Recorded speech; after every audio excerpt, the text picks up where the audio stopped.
Сәлеметсіздер ме, құрметті бастауыш сынып мұғалімдері. Бүгін біз сіздермен қазақ тілі оқу бағдарламасындағы оқылым бөлімінің оқу мақсаттарымен танысамыз.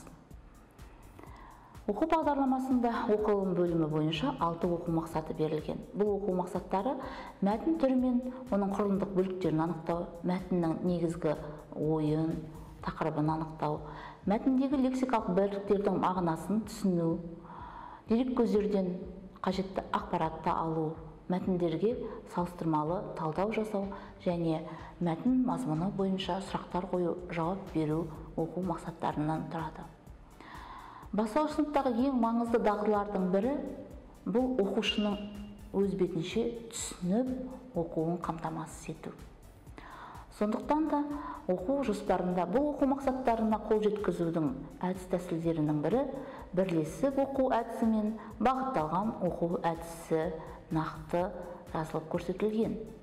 Ал бірлесіп оқу процесінің өзі жалпы оқуымыз 3 кезеңнен тұрады. Бірінші оқу, яғни оқу мәтінмен жұмыс, мәтінді талқылау.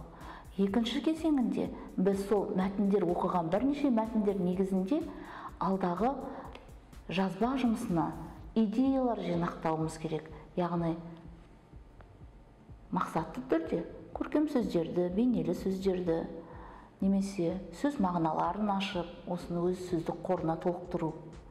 Мәтінді талқылау, яғни бұл процесте сахналау мүмкін. Оқушылар мәтін негізіндегі оқиға бойынша қолөнер туындыларын жасау, түрлі аппликация, немесе құрастырулар жасауы, сахналауы мүмкін.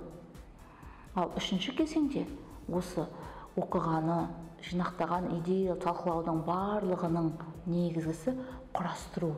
Яғни өз бетінше мәтінді құрастыру, немесе ондағы оқиғаны өзгерту, кейіпкерлерді, не болмаса оқиғаның жалғасын жазу сияқты жазба жұмыстарына жалғасып жатады.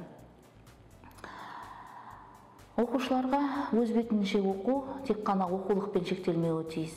Кез келген қосымша балаларға арналған кітаптар, журналдар оқушылар өзіне қажеттісін іріктеп алуды білу керек. Мысалыға, мұқабасына қарап бірінші кітапқа кіріспе. Қалай ойлайсыздар? Бұл кітап не туралы болуы мүмкін? Суретіне қарап, оқушылар топта талқылауы, жауап беруі, суреттегі бейнелерді жіті зерделеуі мүмкін. Оқиға қай уақытта орын алған? Бүгінгі күні ме, жоқ әлде ерте кезде ме? Ал бұл кездегі ерекшелігі қандай болды? Егер де сен дәл осы жерде тұрсаң, сен не естуі мүмкін, нені көруі мүмкін, не сезуі мүмкін? Яғни оқушы сол бейнеленген, оқулықта жазылған берілген мазмұнның ішіне ең қызығушылығы мол оқырман болу үшін оның бойындағы қызығушылықты оқуға деген құлшынысты оятуымыз керек.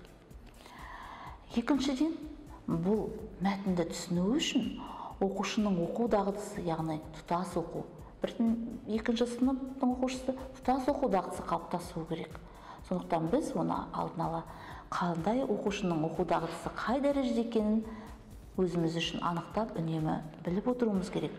Сондықтан да оқушыларға мәтінмен танысу, оқу жұмыстары, ары қарай түсінбегенін түртіп алу, сөздерді, ол сөздің мағынасын ашу, сөздік арқылы бұл ең соңғы кезең, ал оған дейін сөзді сөйлемнен түсіріп, немесе сөйлемді мағыналас, немесе қарама-қарсы мағыналы сөздермен орнын ауыстырып, тәжірибе жасау арқылы, немесе контекстте сөздің мағынасын ашуға жұмыс атқаруымыз керек. Бұл сөздердің мағынасын ашқаннан кейін оқушылар мәтін бойынша сұрақтар қою, жауап беру.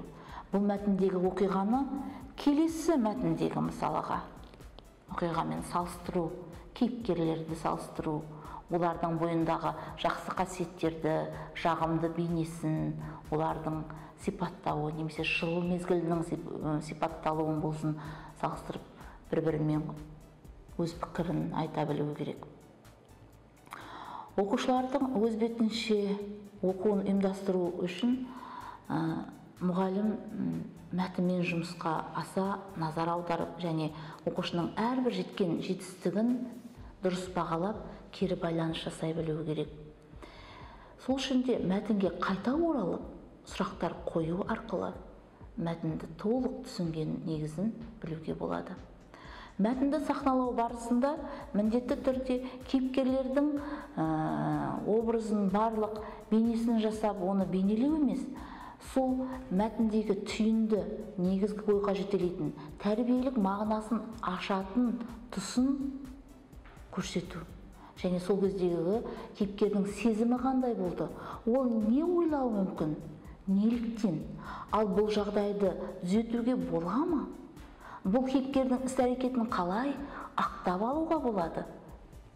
Оқушы осы тұрғыдан келуі керек. Құрметті ұстаздар, оқылым тапсырмалары бұл оқушылардың тек қана өз бетінше оқу дағдысын ғана қалыптастыру емес, алдағы уақытта жазба жұмысын орындау барысында мәтіннің құрылымдық бөліктерін сақтауы, белгілі бір мәтіннің түрі әңгімелеу немесе сипаттау мәтінін жазуына қажетті білім білікті қалыптастыру керек. Сондықтан да оқылымдағы екінші кезең идеялар жинақтау барысында осы оқушының мәтін туралы білімін теориялық емес, оның практика арқылы қалыптасуына назар аударылу керек.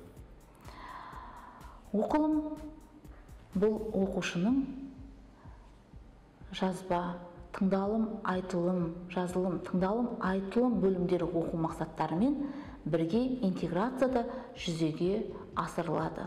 Сондықтан да әрбір оқу дағдысын жеке дара емес, кемінде 2-3 оқу мақсатын кіріктіре отырып, сабақты жоспарлауды ұсынамыз.